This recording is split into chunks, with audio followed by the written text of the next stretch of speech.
Hey everyone, welcome back to another quick how-to. In this video, going to show you how you can play Minecraft Alpha or older version of Minecraft. First, open your Minecraft launcher as you can see here on your screen, and then click on the settings right here at the bottom left-hand corner of your screen. Then under the general tab, as you can see, go to the option which says Minecraft Java Edition settings. And here, make sure to check this box. Show historical versions of Minecraft Java Edition in the launcher.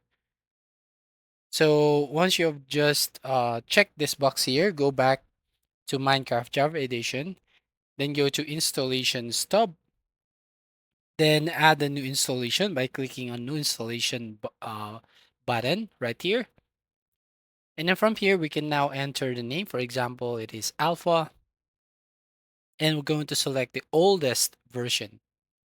And then once done, just have to click on the create button right here at the bottom right hand corner. Once you've done, go back to the play tab right here at the top, and then click on the option here, and basically just have to click on play, and then just have to wait until it install the older version of Minecraft. Once done, you can now play the alpha or Minecraft alpha or older version of Minecraft. So that's all. Thank you for watching. Please like and subscribe and see you in the next video.